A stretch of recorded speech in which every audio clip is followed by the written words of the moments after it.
Assalamualaikum warahmatullahi wabarakatuh. Selamat pagi, semoga teman-teman semua selalu dalam lindungan Allah Subhanahu wa Ta'ala dan selalu diberikan kesehatan.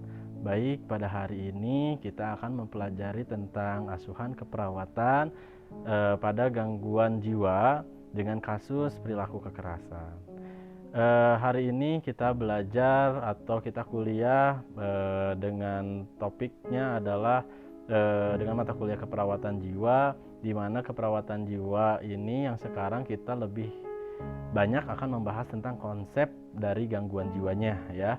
Karena kita melanjutkan keperawatan jiwa 1 dari semester kemarin dan sekarang kita berlanjut ke keperawatan jiwa 2. Baik, langsung saja di sini saya akan menampilkan contoh dari perilaku kekerasan yang mungkin ini adalah contoh secara general dan umum. Kurang lebihnya ini ada yang di video saya yang ada di belakang ini ya.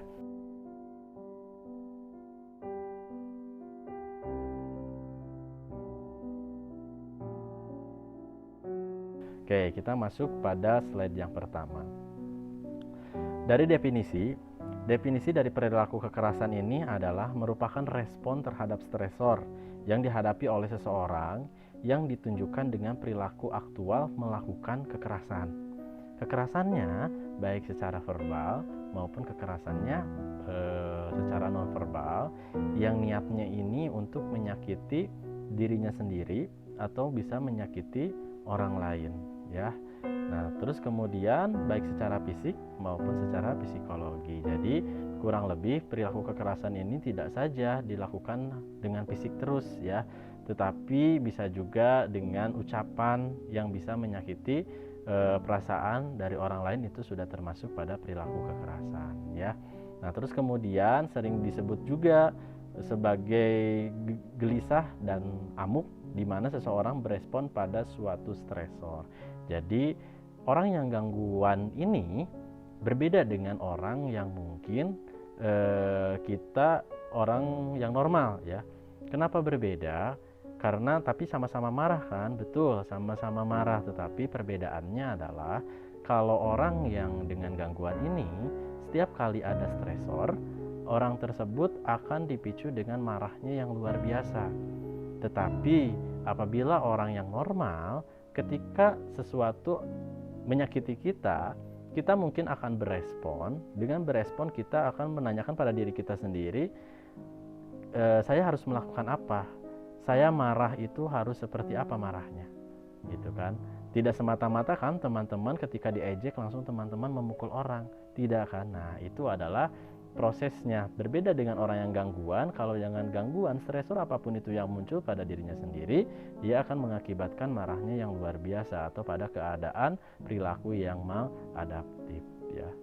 Oke, kita masuk pada rentang respon dari perilaku kekerasan. Nah, di sini ada adaptif dan ada maladaptif. Nah, yang paling adaptif ini adalah ada asertif.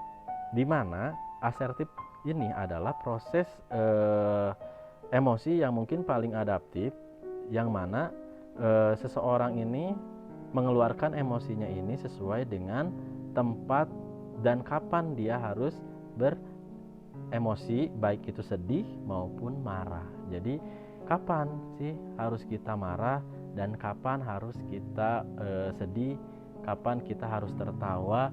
Nah, itu adalah masih sikap yang asertif, yang paling normal. Jadi contohnya misalkan saya diejek sama orang lain, tiba-tiba apakah saya harus marah? Marahnya saya harusnya seperti apa? Apakah saya marah dengan cara memberikan pengertian pada orang tersebut, atau dengan cara marah saya mungkin saya akan mengejek kembali dalam artian masih dalam kategori bercanda. Tetapi akan berbeda dengan orang yang gangguan jiwa. Yang gangguan jiwa, jangankan orang tersebut itu kita kasih hinaan, tetapi dengan ada aja sedikit stimulus yang mungkin tidak mengenakan pada hatinya, mungkin dia tiba-tiba akan memukul kita, atau tidak tanpa ada sebab pun dia bisa memukul kita ya. Itu adalah contoh dari asertif. Terus kemudian ada frustasi ya. Frustasi ini adalah klien gagal mencapai tujuan kepuasan saat marah dan tidak dapat menemukan alternatif. Terus kemudian kita masuk di tengah-tengah adaptif dan maladaptif ini ada pasif. Nah, kalau pasif ini adalah klien merasa tidak dapat mengungkapkan perasaannya, tidak berdaya dan menyerah. Selanjutnya ini ada agresif ya. Agresif ini adalah klien mengekspresikan secara fisik tapi masih terkontrol, mendorong orang lain dengan ancaman. Nah, ini adalah bentuk dari agresif. Sedikit-sedikit marah dia menggunakan fisik, sedikit-sedikit marah dia menggunakan fisik.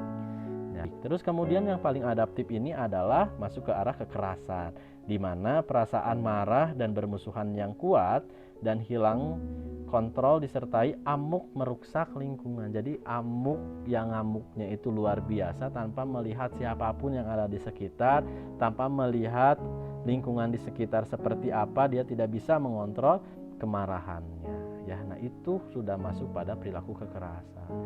Tanpa sentuh dengan stimulus pun dia bisa marah yang tanpa terkontrol. Tetapi apalagi dikasih stimulus yang mungkin bisa menyakiti hatinya atau flashback pada kejadian yang bisa membuat dia marah, itu bisa dia marahnya luar biasa, lebih-lebih dari marah kita yang masih bisa terkontrol. Itu adalah pada orang dengan gangguan perilaku kekerasan.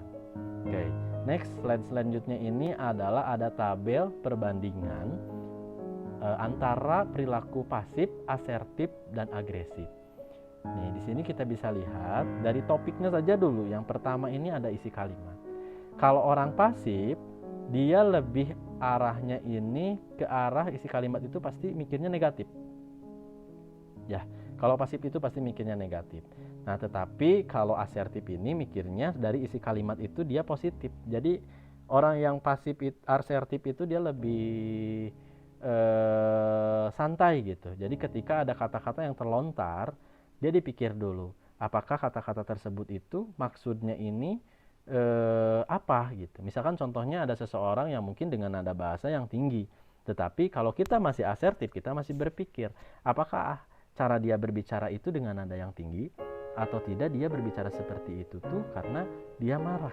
Nah, itu adalah contoh dari sikap isi kalimat dari perilaku asertif. Kalau agresif pasti akan berlebihan. Jadi lebih dari negatif maksudnya.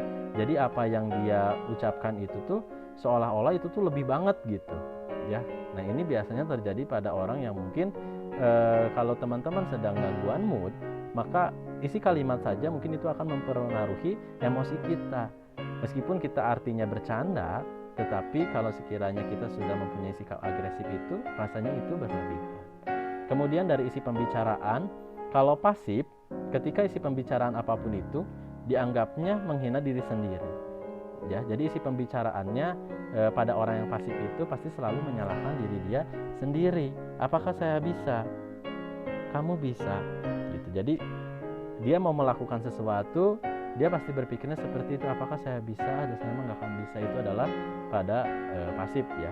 Terus kemudian kalau pada asertif itu peningkatan diri sendiri. Jadi harga dirinya tidak lebih, dia akan meningkat gitu. Saya bisa atau saya akan bisa. Insya Allah saya bisa. Jadi tipsnya adalah teman-teman ketika menghadapi sesuatu itu kita usahakan pasti bisa, meskipun itu minimal banget kita bisanya, tetapi apa yang ada di sana semaksimal mungkin kita maksimalkan. Jadi jangan dulu menyerah terlebih dahulu. Nah, seseorang yang mengalami pasif ini kejadiannya tidak satu kali dua kali, tidak satu kali dia berpikiran seperti itu, tetapi setiap apapun itu yang dia lakukan pasti akan memikirkan bahwa dirinya itu tidak akan sama. Nah, ini adalah lanjut lagi ke arah sikap yang agresif. Ya, perilaku yang agresif ini kalau dari pembicaraan, kamu selalu apa gitu, atau kamu tidak pernah apa, jadi lebih ke arah menghina orang lain, jadi menyepelekan orang lain gitu ya. Itu adalah isi pembicaraan pada orang yang agresif. Tetapi jangka waktunya ini akan berbeda. Kita harus melihat dari bahasa nonverbalnya. Ketika seseorang bercanda, ketika seseorang itu serius, itu seperti apa. Nah, pada orang dengan agresif tersebut, melihat sesuatu itu atau cara dia berbicaranya itu dengan bahasa nonverbalnya, dia melakukan itu serius dan dilakukan berulang-ulang kali seperti itu. Nah, di sini pun ada nada suara. Kalau yang pasif diam-diam, lemah dan bergumam. Terus kemudian kalau asertif diatur dengan baik ya. Contohnya misalkan teman-teman sedang presentasi, teman-teman tahu kan bagaimana cara presentasi, bahasa yang dikeluarkan ketika presentasi itu seperti apa. Nah, itu adalah contoh dari sikap asertif. Tidak mungkin kan teman-teman ketika berbicara itu asal berbicara saja, tidak tahu posisi dan tidak tahu tempat di mana teman-teman sedang berbicara. Nah, itu adalah yang mungkin termasuk dari gangguan. Terus kemudian kalau agresif ini dari nada suaranya ini keras, banyak menuntut dan meminta ya. Nah, ini contoh dari nada suara. Kerasnya ini tuh berbeda dengan nada tinggi ya. Kalau kerasnya itu intonasinya itu lebih keras gitu. Dari kata-katanya pun mungkin agak sedikit keras. Nah, itu adalah masuk ke agresi. Terus kemudian dari postur tubuh pun kita bisa melihat dari postur tubuh ini terkulai menunduk. Jadi orang yang pasif itu lebih banyak menunduk ya. Dalam segi apapun dia akan lebih tidak pede. Jadi contohnya pada orang yang mungkin tidak pede, yang dia akan menunduk, murung, nah kurang lebih seperti itu. Terus kemudian kalau asertifnya ini tegak dan rapi, rileks. Maksudnya rapi ini tuh bisa universal ya, tergantung keadaan posisinya di mana. Tapi di sini ini yang paling utama ini tenang dan rileks ya. Terus kemudian kalau yang agresif ini tegak bersandar ke depan atau orang lain. Jadi agak sedikit postur tubuhnya ini agak sedikit sombong gitu ya kalau yang arah-arah ke arah agresif. Nah, ini kita bisa melihat kembali atau kita bisa membaca dari layar yang ada belakang saya ini, dari mulai jarak personalnya seperti apa, gestur sikap tubuhnya seperti apa, terus kontak matanya seperti apa. Ini adalah perbandingan perilaku asertif, perilaku pasif, terus kemudian dengan perilaku agresif. Oke, selanjutnya ini ada faktor-faktor yang mempengaruhi perilaku kekerasan. Apa saja faktor-faktornya? Yang pertama ini adalah faktor predisposisi atau faktor predisposisi ya. Faktor yang pertama kali mencetuskan seseorang itu gangguan. Nah, salah satunya ini adalah faktor biologi. Yang mana faktor biologi ini yaitu kita masuk dulu ke arah sistem neurotransmitter ya, atau pada sistem fisiologi pada otaknya yang berperan pada perilaku atau pada emosi ini bisa dipengaruhi yang pertama oleh prefrontal, terus kemudian dari sistem limbik, terus kemudian dari hipotalamus, dari amigdala, kemudian dari neurotransmitter. Terus kemudian di sini saya melihat dari ini ya. Jadi ada beberapa fungsi dari prefrontal cortex ini. Yang pertama ini adalah fungsi dari rasa empati, insight, respon flexibility, emotion regulation. Jadi emosi itu diaturnya kurang lebih pada prefrontal cortex. Jadi nantinya ketika kita menganalisis faktor predisposisi pada biologi seseorang dengan gangguan jiwa ini, kita lebih berpusat pada prefrontal karena yang mengatur regulasi emosinya ini terletak pada prefrontal, sehingga emosinya pada orang yang gangguan itu berbeda dengan pada orang yang mungkin dalam keadaan sehat ini ya.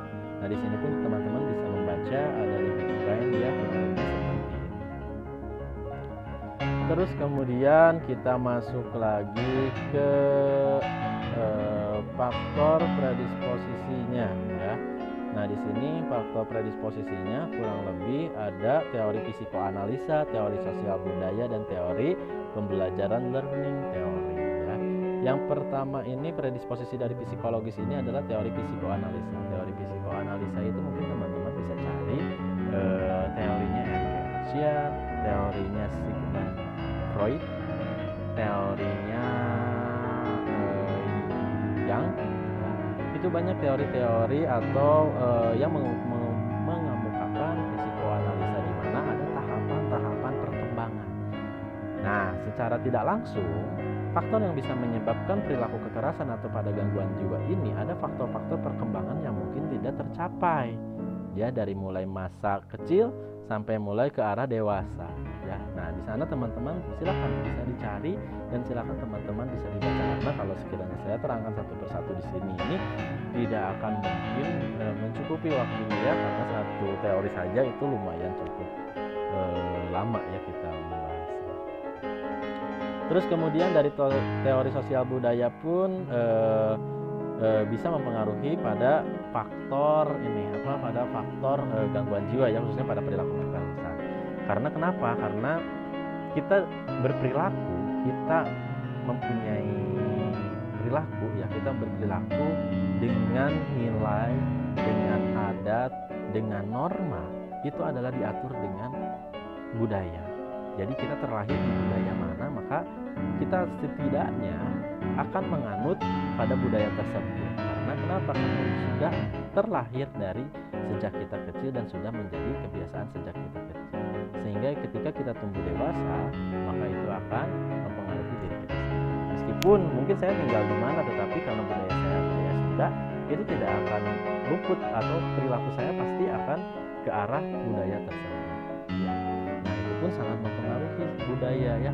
Terkadang misalkan ada budayanya yang mungkin segala sesuatu itu dengan kekerasan, karena mungkin situasi di lingkungannya di sana itu kurang lebih panas, misalkan gesekannya sering, atau misalkan karena suatu lingkungan tersebut premanismenya banyak, sehingga akan membentuk suatu perilaku kekerasan ya.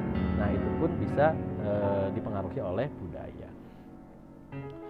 Terus kemudian tidak luput juga ada faktor predisposisi dan ada faktor presipitasi. Dari faktor presipitasinya ini kurang lebih ekspresi dirinya yaitu ingin menunjukkan ekstensi. Terus kemudian ada ekspresi diri yang kedua ini tidak terpenuhinya kebutuhan dasar manusia, sosial dan ekonomi, kesulitan dalam mengkomunikasikan sesuatu, pola asuh dan antisosial.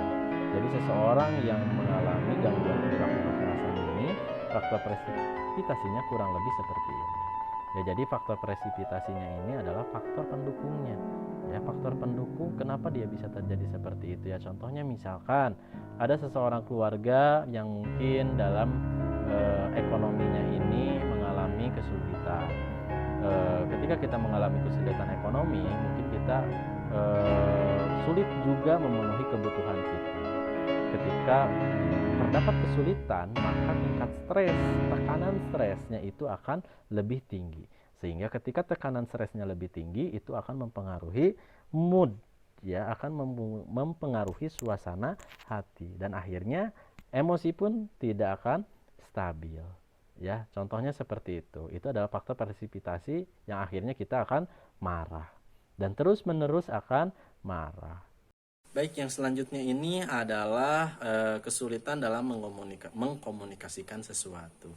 Jadi alangkah lebih baiknya ketika teman-teman semua mempunyai masalah atau mempunyai kesulitan dalam hidup maupun kesedihan, itu alangkah lebih baiknya kita curahkan, kita keluarkan. Keluarkannya kepada siapa itu tergantung teman-teman. Apabila mempunyai teman terdekat, bisa teman terdekat, atau ke orang tua, bahkan ke suami atau ke istri, itu silahkan. Yang penting tercurahkan isi perasaan, masalah-masalah yang ada pada diri teman-teman semua. Ya, jadi segala sesuatu itu alangkah lebih baiknya adalah kita komunikasikan ya.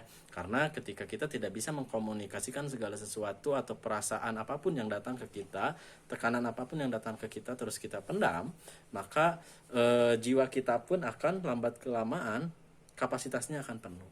Jadi ketika penuh dan tidak tertampung, mungkin akan membeledak ya. Nah, terus kemudian pola asuh pun bisa kita singgung pada teori-teori yang dikemukakan oleh Erik Erikson, kemudian oleh Freud ya, tentang masa-masa perkembangan. Di sana pun ini termasuk pada sistem pola asuh. Misalkan contohnya kalau di sini pola asuhnya mungkin sikap orang tua yang mungkin terkesan lebih agresif, segala sesuatu dengan menggunakan kekerasan, maka akan cenderung beresiko anaknya ketika usia dewasa akan mengalami posisi gangguan jiwa, di mana gangguan jiwanya ini adalah pada perilaku kekerasan ya. Terus kemudian ini yang terakhir ada antisosial. Nah, antisosial pun sangat berpengaruh ya, sangat mempengaruhi terjadinya proses perilaku kekerasan. Terus kemudian di sini ada pengkajian, teman-teman bisa melihat dari pengkajiannya. Kurang lebih ketika kita akan menganalisis seseorang ini perilakunya apakah ke arah perilaku kekerasan atau perilakunya masih asertif, kita bisa melihat dari form pengkajian di sini. Yang pertama ini adalah interaksi selama wawancara. Kita bisa melihat apakah sikap dari seorang klien ini dia bermusuhan. Terus kemudian kita melihat dari kontak matanya apakah positif dan negatif. Terus kemudian apakah dia bersifat defensif, selama wawancara apakah kooperatif atau tidak, terus kemudian mudah tersinggung atau tidak, terus kemudian mudah curiga atau tidak. Nanti dijelaskan masalahnya apa yang terjadi selama wawancara, kemudian kita tentukan masalah keperawatannya apa. Ya, masalah keperawatannya dari apa yang didapatkan dari klien ya. Terus kemudian diagnosa keperawatannya yang mungkin sering terjadi pada gangguan jiwa, khususnya pada perilaku kekerasan ini. Yang pertama adalah resiko mencederai diri dan orang lain atau lingkungan berhubungan dengan perilaku kekerasan. Kemudian ada perilaku kekerasan berhubungan dengan mekanisme coping yang tidak efektif. Baik, mungkin itu saja, cukup sekian untuk pembelajaran pada hari ini tentang perilaku kekerasan. Nanti saya akan kirimkan file SPTK, adalah bentuk dari intervensi terhadap satu gangguan pada diagnosa keperawatan jiwa, di mana ada terdapat 7 diagnosa gangguan keperawatan jiwa. Mungkin nanti saya akan lampirkan di Google Classroom. Baik, mungkin itu saja untuk materi hari ini. Saya minta maaf apabila ada kesalahan, baik itu kesalahan dalam segi saya menyampaikan atau kesalahan dalam segi saya berucap kata.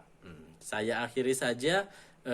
Assalamualaikum warahmatullahi wabarakatuh.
atau adanya sesuatu yang terganggu pada otaknya gitu ya. Di antaranya adalah yang tadi saya sebutkan, ada prefrontal, ada sistem limbik, ada neurotransmitter ya khususnya itu. Terus kemudian amigdala dan hipotalamus itulah yang berperan terhadap perilaku kita ya. Apabila dia sudah terdiagnosa skizofren, mungkin biologis pada otaknya mungkin itu terganggu ya. Terus kemudian di sini saya melihat dari ini ya. Jadi ada beberapa fungsi dari prefrontal cortex ini. Yang pertama ini adalah fungsi dari rasa empati, insight, response flexibility, emotion regulation. Jadi emosi itu diaturnya kurang lebih pada prefrontal cortex. Jadi nantinya ketika kita menganalisis faktor predisposisi pada biologi seseorang dengan gangguan jiwa ini, kita lebih berpusat pada prefrontal karena yang mengatur regulasi emosinya ini terletak pada prefrontal. Sehingga emosinya pada orang yang gangguan itu berbeda dengan pada orang yang mungkin dalam keadaan sehat jiwa ya. Nah, di sini pun teman-teman bisa membaca ada limbic brain ya, kurang lebih seperti ini. Terus kemudian kita masuk lagi ke faktor predisposisinya ya. Nah, di sini faktor predisposisinya kurang lebih ada teori psikoanalisa, teori sosial budaya, dan teori pembelajaran learning teori ya. Yang pertama ini predisposisi dari psikologis ini adalah teori psikoanalisa. Teori psikoanalisa itu mungkin teman-teman bisa cari teorinya Erik Erikson, teorinya Sigmund Freud, teorinya Jung ya. Itu banyak teori-teori atau yang mengemukakan psikoanalisa di mana ada tahapan-tahapan perkembangan. Nah, secara tidak langsung faktor yang bisa menyebabkan perilaku kekerasan atau pada gangguan jiwa ini ada faktor-faktor perkembangan yang mungkin tidak tercapai. Ya, dari mulai masa kecil sampai mulai ke arah dewasa. Ya, nah di sana teman-teman silakan bisa dicari dan silakan teman-teman bisa dibaca karena kalau sekiranya saya terangkan satu persatu di sini ini tidak akan mungkin mencukupi waktunya ya karena satu teori saja itu lumayan cukup lama ya kita membahasnya. Terus kemudian dari teori sosial budaya pun bisa mempengaruhi pada faktor pada faktor gangguan jiwa ya khususnya pada perilaku kekerasan. Karena kenapa? Karena kita berperilaku, kita mempunyai perilaku ya, kita berperilaku dengan nilai, dengan adat, dengan norma itu adalah diatur dengan budaya. Jadi kita terlahir di budaya mana, maka kita setidaknya akan menganut pada budaya tersebut. Karena kenapa? Karena itu sudah terlahir dari sejak kita kecil dan sudah menjadi kebiasaan sejak kita kecil. Sehingga ketika kita tumbuh dewasa, maka itu akan mempengaruhi diri kita sendiri. Meskipun mungkin saya tinggal di mana, tetapi karena budaya saya budaya Sunda, itu tidak akan luput atau perilaku saya pasti akan ke arah budaya tersebut. Ya. Nah, itu pun sangat mempengaruhi budaya ya. Terkadang misalkan ada budayanya yang mungkin segala sesuatu itu dengan kekerasan karena mungkin situasi di lingkungannya di sana itu kurang lebih panas, misalkan gesekannya sering atau misalkan karena suatu lingkungan tersebut premanismenya banyak sehingga akan membentuk suatu perilaku kekerasan ya. Nah, itu pun bisa dipengaruhi oleh budaya. Terus yang kedua ini ada teori pembelajaran atau learning theory ya. Jadi kurang lebih teori pembelajaran dan learning theory ini hampir berdekatan dengan teori perkembangan psikoanalisa di mana nantinya itu di antara trust and mistrust. Misalkan contohnya pada teori Erik Erikson tersebut, di sini ada pembelajaran yang ditekankan pada seorang orang tua yang mana nantinya pembentukannya apakah dia ke trust atau akan ke mistrust. Nah, itu bisa kita lihat ya, kita baca di sana.